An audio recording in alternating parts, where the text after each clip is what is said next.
Good morning, everyone. March the 2nd, 2016. Time to kick off the second trading day of March.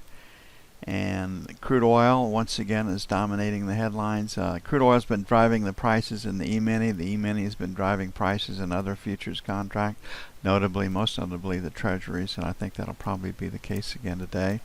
So we'll be trading crude oil in our various markets, whether we like it or not.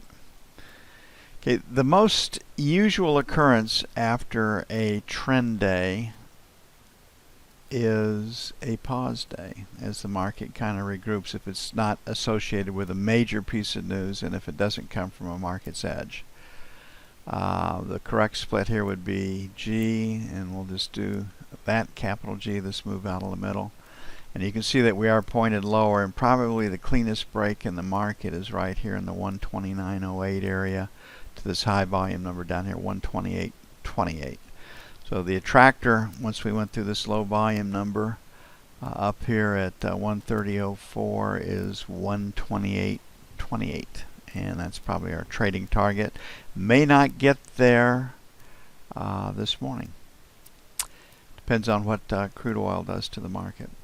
So we're looking for a pause day. We can buy into weakness, and the first little band of support is going to be 8 to 12. Everything is pointed lower. Volume is moving lower in the distributions. The 16 to 20 area is a pretty good resistance, and we have yesterday's low at 18.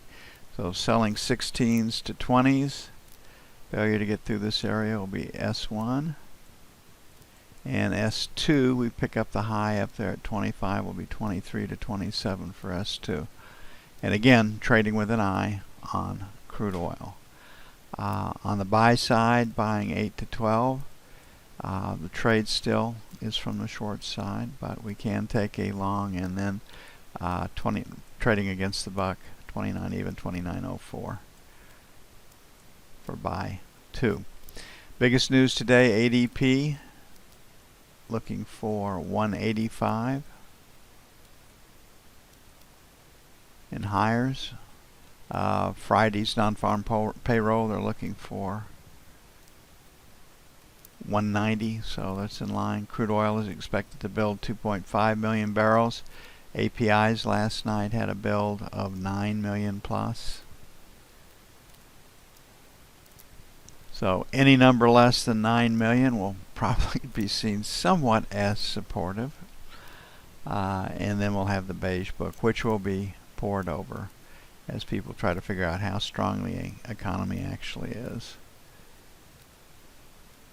So at 8:15 Eastern, number one news focus, ADP, then the market will adjust its sights and see what crude oil is going to do.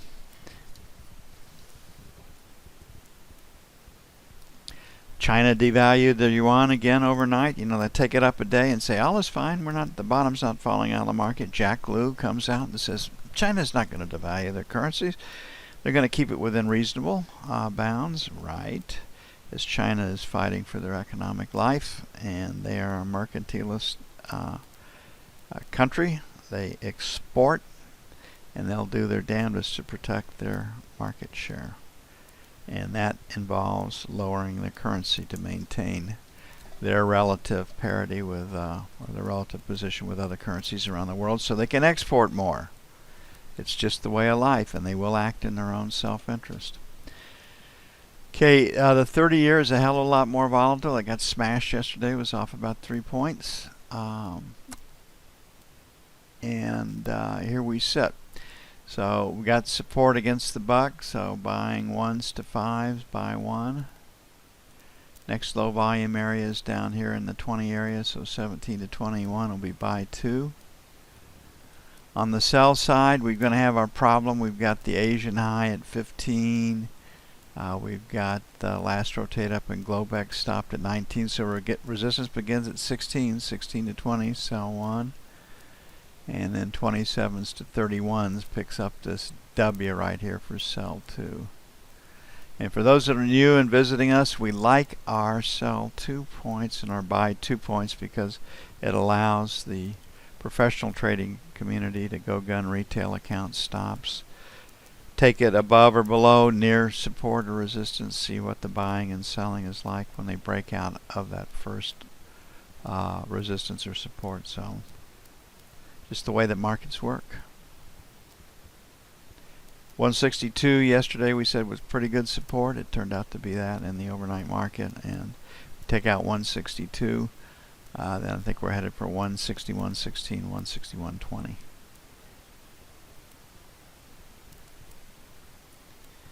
Okay, gold was on hold overnight. Didn't do a lot.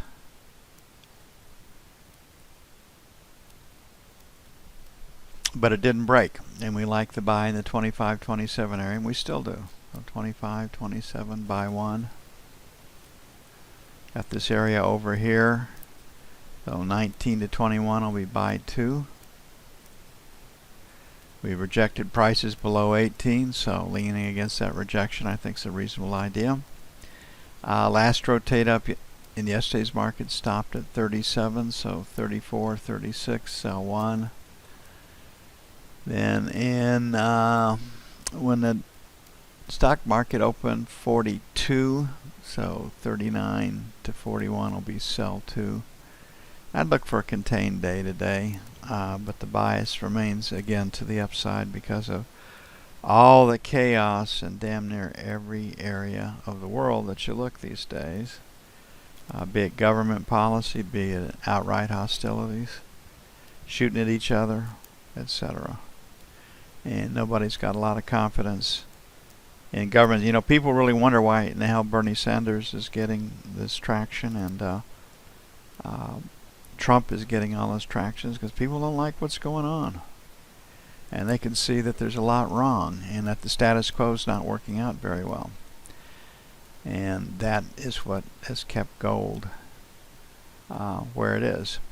Okay, looking at the euro, China raised the yuan yesterday, first day of the month, and they promptly lowered it, the official peg last night. So Mario speaks next Thursday when they make their announcement. Those can be $1,000 to $2,000 moves in the euro, and I think the market has said, you have promised us more QE and more negative interest rates, and you better deliver. I think the problem for central banks right now is that what if we deliver and nothing happens? And that actually could be a bigger fear than not delivering, especially if they see modest economic growth in Europe, which is what all the stats point to, a little bit above 1%. So here we are at leaning against 50, so our first buy is in the 50 area, buy one. Second buy is going to be at 25. First sell, 75. And the best sell again is against 109 even. A fairly round number, and you can just see how this resistance area, you've got this M period high, we've got a tail here in Asia, we've got this BC high right there. So the 189.90 to 109 area is pretty good resistance, and that's the area where we'd like to sell.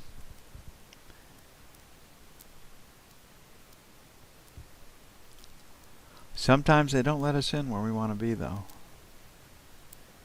And that's tough for somebody that understands market structure. And when you look at the software where it tells you exactly where the market's going to go before the fact. We've got the high volume number or attractor right here at 75. So if we can't break this low right here, we will get back to 75. Okay, crude oil.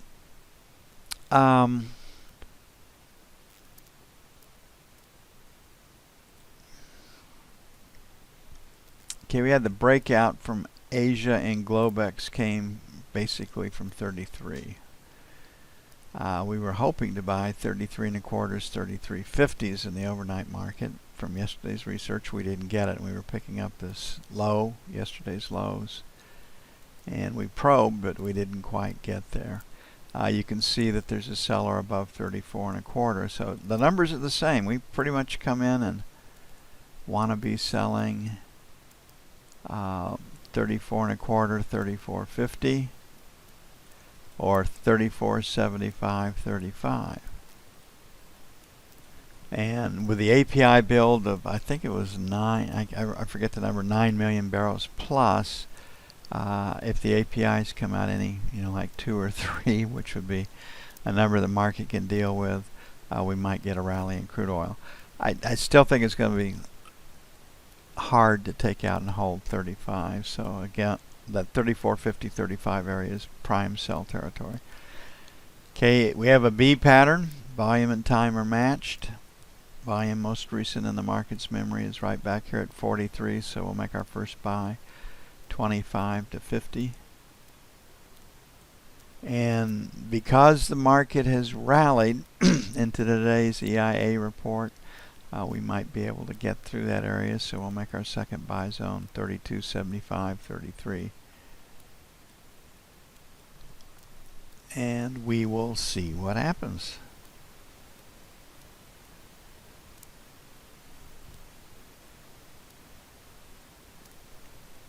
I know you hate it when I say that.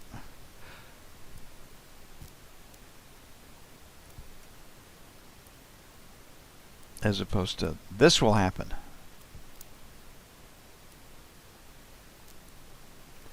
What happens when you come into a market with an opinion, and as a discretionary trader, is that doesn't mean the market's going to do it.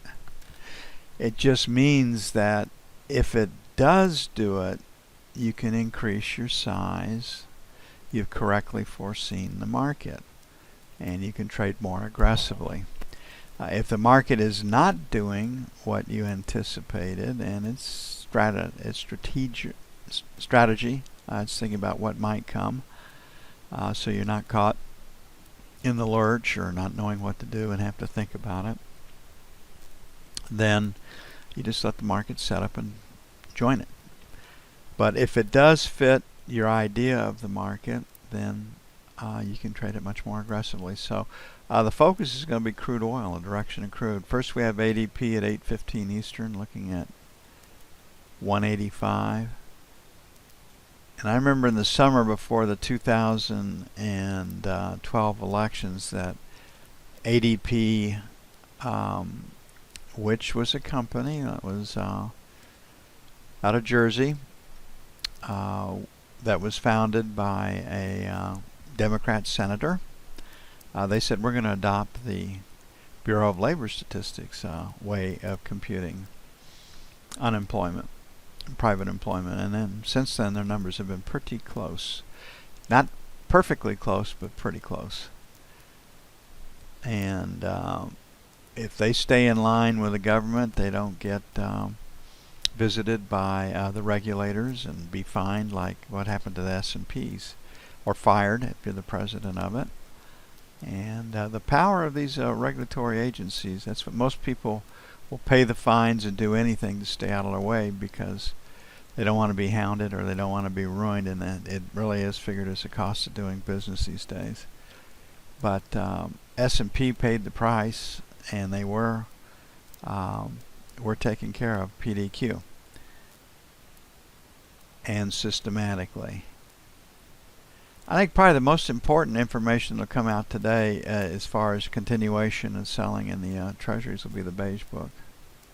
How strong is the economy? Back in December, the Fed said we'd raise interest rates in March, June, September, and December. And come December 31st of 2016, we'd be looking at a Fed funds rate of 125. Well, they raised rates in December. And when treasuries rally, the news is such that the Fed can't raise interest rates. When treasuries get slammed, the news is such that the Fed can raise rates in March. So right now, this week, treasuries are telling us that the Fed can raise rates in March. So we'll have to see how that plays out. Down to the direction of crude oil when it's all said and done today. So we had the breakout from 68, 69. Last rotate down was 63. Then 67, then 68, and then 70. So the 65 to 70 area is pretty good support, and would like to get it done closer to 65. So 65, 70 is going to be buy one. and buy 2, we'll open it up, will be 55 to 60. I think the easiest trade to see is a sell. Failure to take out this 80 area, this 80 to 85 area. So 79 to 84, sell 1. And then we're back up to our 90 to 95 area, 89, 94, sell 2.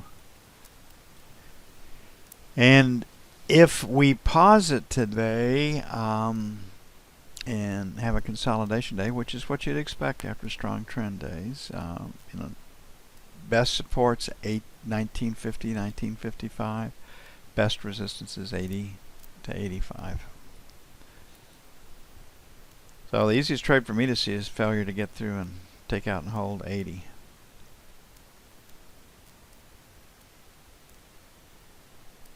And if we blow through and make new highs today, at that point, no reason not to think we're going to 2,000.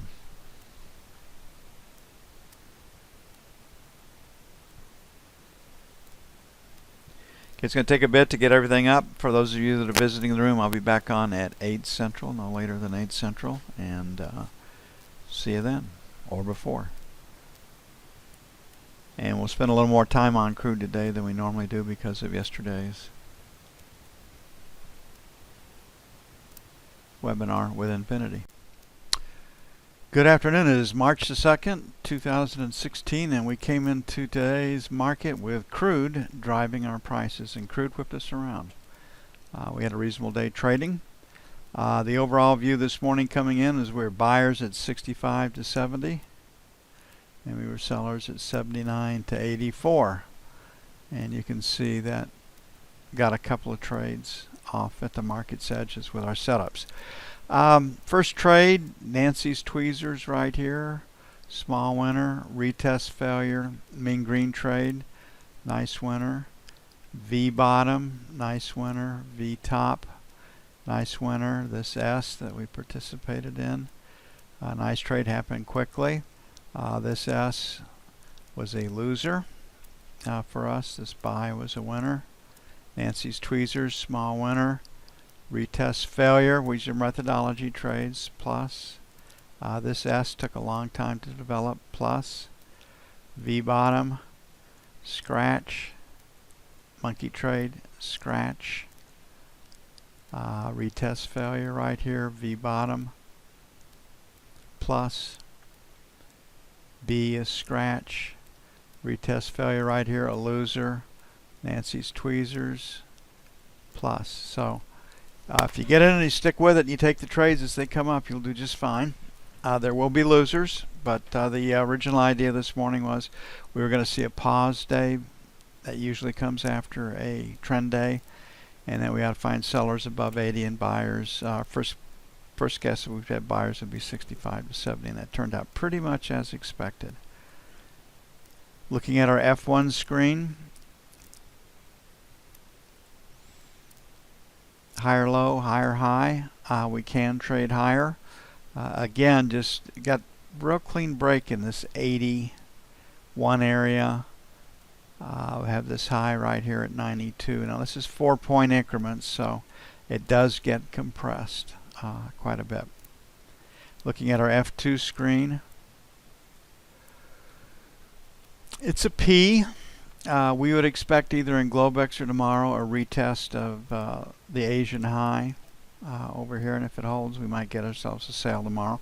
Friday's non-farm payroll number tends to hold the market in a trading range, and they're looking for 190 new jobs added. It's amazing where these numbers come from. Even with ISM manufacturing services showing contraction, they can show an increase in manufacturing jobs. So again, this smoothing, this playing with the numbers to get the answer that you want or are required to get by your superiors really kind of screw things up. And that's what makes the profile really, really powerful if you think about it. Understanding the 4 stages of market activity, knowing what comes after trend days, being able to put the market in context is really what separates the expert master traders from the beginner or the novice. They don't have the background or the tools or the understandings or insights to put the market into context. So if the market was to close right here, we'd be selling our 79 to 84, just like yesterday, expecting a retest of basically the 84, 85 area. Then our next sell would be 89 to 94 for sell 2. On the buy side, last rotate down stopped at 71. Then it's 75. So if the market were to close right now, again, that 65 to 70 area looks reasonable for buy 1, and we'll put a question mark at 75. Have a lot of news tomorrow. Jobless claims 270. It's pretty much the default number. Productivity minus 3.2. Unit labor costs, and this is one that seems out of line, but it was higher last month, plus 4.7. So these numbers are kind of puzzling. Losing productivity would increase your labor costs. When a market is maybe going into recession, everybody tends to hold on to employees longer than they should because they're expensive to retrain and replace. PMI at 53.2, service PMI. Factory orders plus 2%.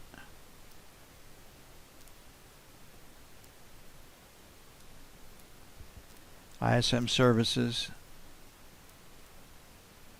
53.1.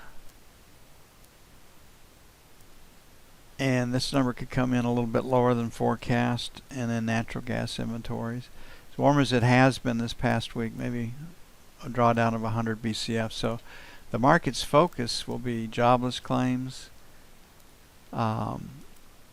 factory orders, and ISM services. And I do think we're going to get a retest of the session highs or the Globex high in Globex tonight. Hard to see how it can be taken out without tomorrow's non-farm payroll number being in the market. If we get a higher than forecast number, that would increases the likelihood of the Fed raising the interest rate in March. And so it could take the market by surprise and get a good number, greater employment, and it sells. We figure it out as we go. We don't worry too much about it. We do have our idea. When the market activity matches our idea, it gives us a stronger trade.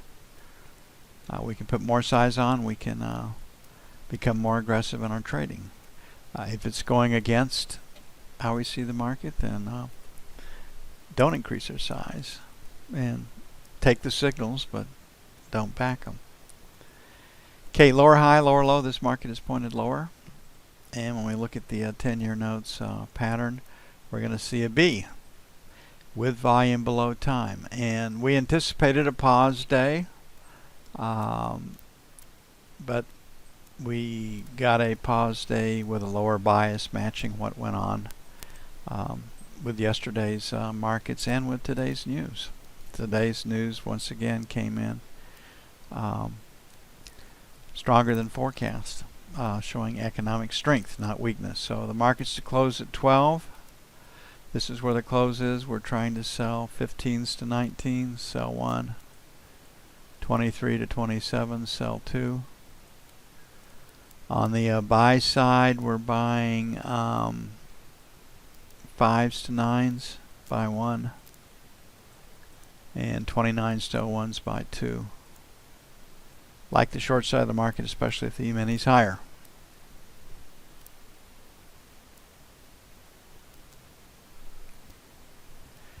$55 to $60, Chuck.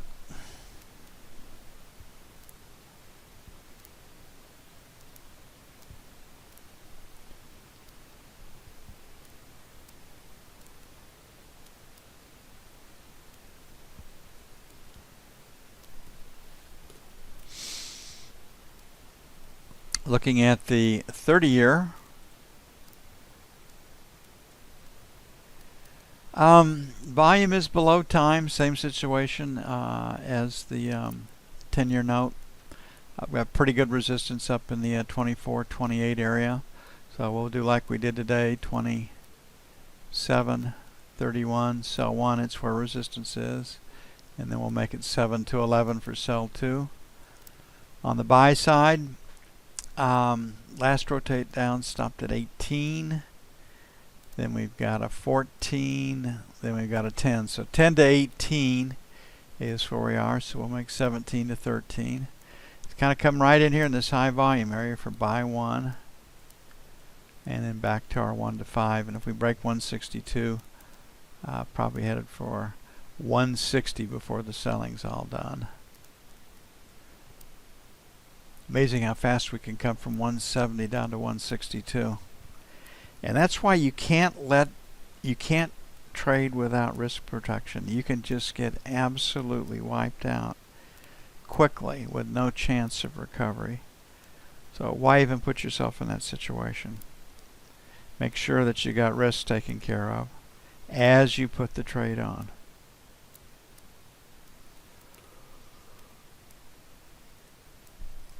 I know it decreases the thrills, but you gotta protect yourself. Outside day in gold, that implies trading range. For trading range, we've got a seller into 45. We had a 39 to 41 sell last. We extended after lunch. Got a little bit higher. I do like the long side of this market, so 44, 46, sell 1. 49.51, sell 2. On the buy side, we broke it out at 34. We're at 40, so 35, 37, buy 1. And then buy 2 will be 31 to 29. I'm kind of guessing we're going to have sideways day tomorrow because of non-farm payrolls. News on Friday.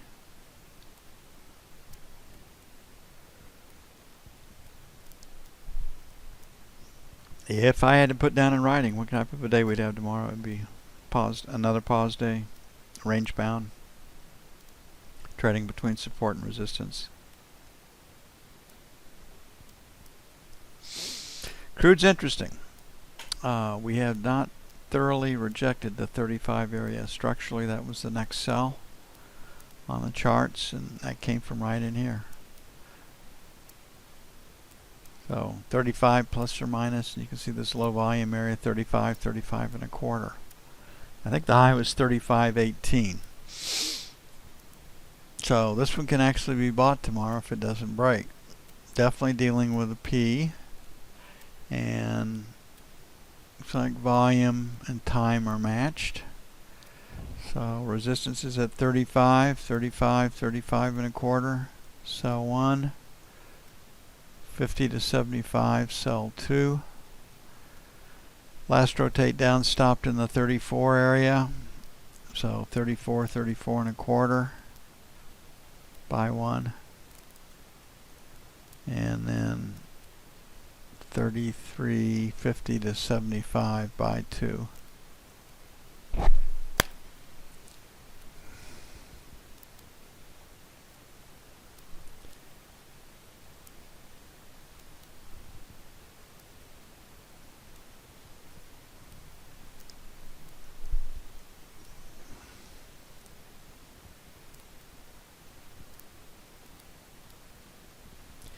Okay, so my first article on the euro, where somebody actually brought up the idea like we talked about yesterday and today, is that what if the European Central Bank cut interest rates further and increased QE and nothing happened? The market sold off of that. Stock markets, equity markets. And I think that's the fear right now. I think central banks have figured out that they may have reached the point of diminishing returns, and there might be more danger in raising quantitative the QE program 1 and cutting interest rates further. So maybe rhetoric on March the 10th that we'll do anything and everything that we have to do when we have to do it is what the ECB will come out and say. And if that is the case, the euro would rally back pretty quickly off of that. So again, like all central banks, they find themselves between the rock and the hard place. Okay, inside day on our F1 screen for the euro. That means trading range. We do have the non-farm payroll information on Friday. That might freeze this market too. Just structurally up here, you can see that 109 even is a pretty good sell zone. And on the buy side, I'm basically buying below 108.40. So 75 is resistance. That's sell one. I think the better trade is to get short against 109. On the buy side, 40 to 50 buy one. Then 20 to 30 buy two. And we'll see how that plays. Hey, we had a great day today. Got lots of good time from Rich. And those magic charts and everything that Rich has put up there, if you don't have a bottom line and if you are struggling and if your time and capital challenged, really go do yourself a favor and learn his methodology and get it done in crude. It's structured. It does well over time. It gets you going in the right direction. You don't have to think about it. I mean, it's really a very comfortable way to get into trading. And if you just absolutely have